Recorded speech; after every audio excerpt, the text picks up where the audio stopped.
നമസ്കാരം, മലയാളി വാർത്തയിലേക്ക് സ്വാഗതം.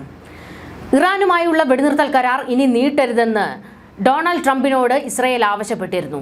എന്നാൽ അത് മറികടന്നുകൊണ്ടായിരുന്നു വീണ്ടും ഒരു സമയം നീട്ടി അനുവദിച്ചത്. അന്ന് ഡൊണാൾഡ് ട്രംപ് നെതന്യാഹുവിനോട് പറഞ്ഞൊരു കാര്യമുണ്ട്: നമുക്ക് വെയിറ്റ് ചെയ്യാം. ഇറാനെ ആണവ കരാറിൽ ഒപ്പുവെപ്പിക്കുക എന്നുള്ളതാണ് അമേരിക്കയുടെ ആവശ്യം. അത് ഇസ്രയേലിൻ്റെയും കൂടി ആവശ്യമാണ്. ക്ഷമയോടെ കാത്തിരിക്കൂ എന്ന് ഡൊണാൾഡ് ട്രംപ് പറഞ്ഞിരുന്നു. അവർ മുട്ടുകുത്തും, അവർക്ക് മുട്ടുമടക്കേണ്ടി വരും.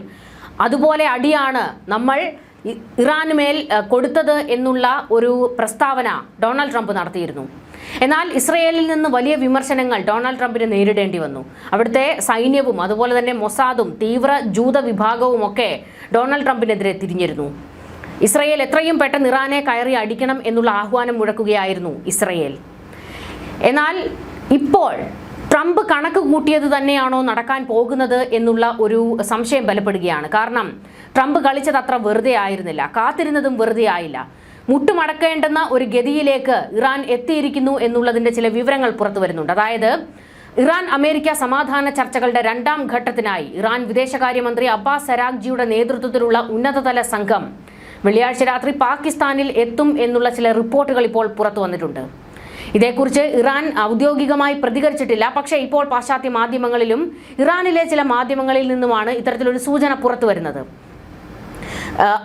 ഇറാൻ ഭരണകൂടം ചർച്ചകൾക്ക് തയ്യാറായിരുന്നു. എന്നാൽ ഇനി ഒരു ചർച്ചയും വേണ്ട എന്ന് പറഞ്ഞ് കടുപ്പിച്ചു നിൽക്കുന്നത് IRGC ആയിരുന്നു. ഹോർമുസിൽ വലിയ കോട്ട ഞങ്ങൾ തീർത്തിട്ടുണ്ട്, അമേരിക്കയ്ക്കും ഇസ്രയേലിനും ഒന്നും അനങ്ങാൻ കഴിയില്ല എന്നൊക്കെ IRGC വ്യക്തമാക്കിയിരുന്നു. പക്ഷേ ഇറാന് വലിയ തിരിച്ചടികളാണ് ഹോർമുസിൽ കിട്ടിക്കൊണ്ടിരിക്കുന്നത്. അവരുടെ സാമ്പത്തിക നട്ടെല്ല് തകർന്നുകൊണ്ടിരിക്കുകയാണ്. അവിടെ നിന്ന് ചില കപ്പലുകൾ പുറത്തേക്ക് പോകുന്നുണ്ടെങ്കിലും ഇപ്പോഴും ഇറാന്റെ തുറമുഖത്ത് എണ്ണ കയറ്റിയ കപ്പലുകൾ അവിടെ കിടക്കുകയാണ്, അനങ്ങാൻ പോലും കഴിയാതെ.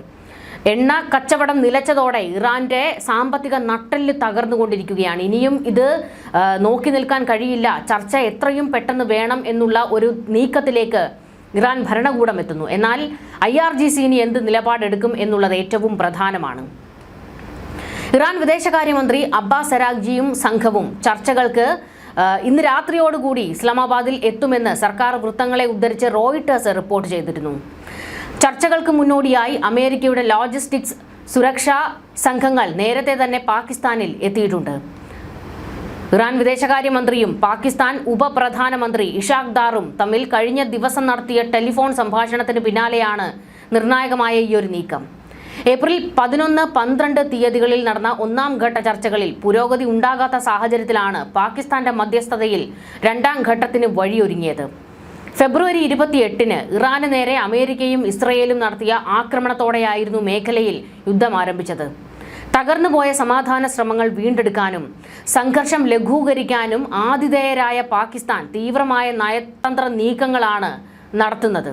ഞങ്ങൾ ഒരു തീർപ്പ് കൽപ്പിക്കും എന്നൊക്കെ പറഞ്ഞുകൊണ്ടായിരുന്നു പാകിസ്ഥാൻ ഇറങ്ങിയത്. കാരണം പാകിസ്ഥാന് ഹോർമുസ് അടച്ചത് അവർക്കും പ്രതിസന്ധിയാണ്. ഹോർമുസ് തുറക്കപ്പെടേണ്ടത് പാകിസ്ഥാന്റെയും ആവശ്യമാണ്. അല്ലെങ്കിൽ തന്നെ ഒരു ദരിദ്ര രാജ്യമായ പാകിസ്ഥാന് അവിടെ ഹോർമുസ് അടച്ചതോടുകൂടി വലിയ പ്രതിസന്ധി ഉയർന്നിരിക്കുകയാണ്. എത്രയും പെട്ടെന്നൊരു സമാധാനം വേണം എന്നുള്ള നിലയിലേക്ക് പാകിസ്ഥാനും എത്തിയതോടുകൂടി തന്നെയാണ് ഇറാനിലേക്കും അമേരിക്കയുമായിട്ട് എത്രയും പെട്ടെന്ന് ചർച്ചകൾ വേണം എന്ന് നിരന്തരം ആവശ്യപ്പെട്ടുകൊണ്ടിരിക്കുകയായിരുന്നു Pakistan.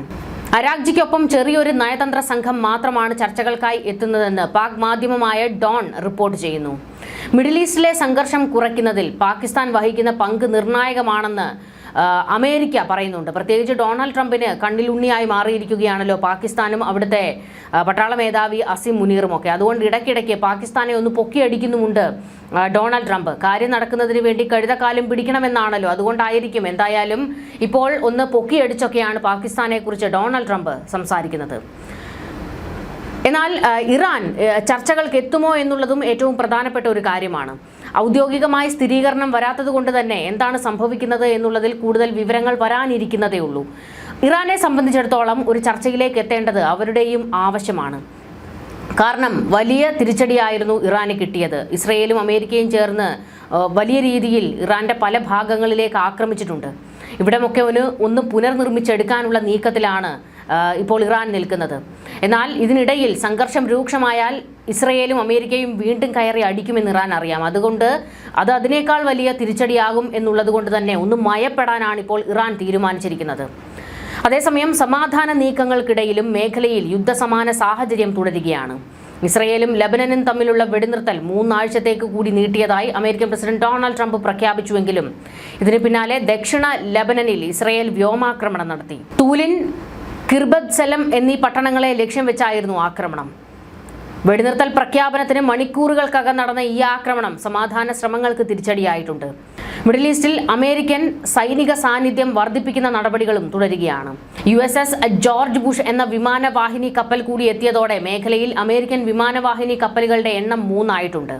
USS Gerald R Ford, USS Abraham Lincoln എന്നിവയാണ് നിലവിൽ മേഖലയിലുള്ള മറ്റ് കപ്പലുകൾ. ഇറാനുമേൽ കടുത്ത സമ്മർദ്ദം ചെലുത്തുക എന്ന ലക്ഷ്യത്തോടെയാണ് ഈ വിന്യാസമെന്ന് അമേരിക്കൻ സൈന്യം പറയുന്നു.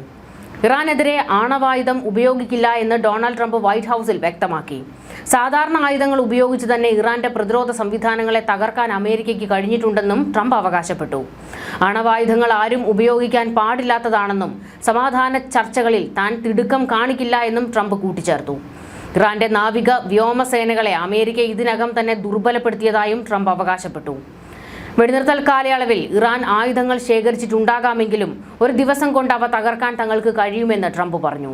അവരുടെ നാവികസേനയും വ്യോമസേനയും പ്രതിരോധ സംവിധാനങ്ങളും തകർക്കപ്പെട്ടു കഴിഞ്ഞു. വെടിനിർത്തൽ സമയത്ത് അവർ ആയുധം നിറച്ചിട്ടുണ്ടെങ്കിൽ അത് തകർക്കാൻ ഞങ്ങൾക്ക് ഒരു ദിവസം മതി. സമാധാന ചർച്ചകൾ പരാജയപ്പെട്ടാൽ സൈനിക നീക്കം ശക്തമാക്കുമെന്ന മുന്നറിയിപ്പ് വീണ്ടും ഡൊണാൾഡ് ട്രംപ് നൽകിയിരുന്നു. എന്തായാലും ഇപ്പോൾ ഇറാനിൽ നിന്ന് ഒരു ചർച്ചയ്ക്ക് തയ്യാറാണ് എന്നുള്ള തരത്തിൽ ചില സൂചനകൾ പുറത്തേക്ക് വരുന്നു. ഇസ്ലാമാബാദിൽ ചർച്ച നടക്കും എന്നുള്ള വിവരങ്ങൾ പുറത്തേക്ക് വരുന്നു. മണിക്കൂറുകൾക്കുള്ളിൽ തന്നെ ഇതിന്റെ ഒരു ഏകദേശ വ്യക്തമായ ചിത്രം പുറത്തേക്ക് വരും. ന്യൂസ് ഡെസ്ക് മലയാളി വാർത്ത.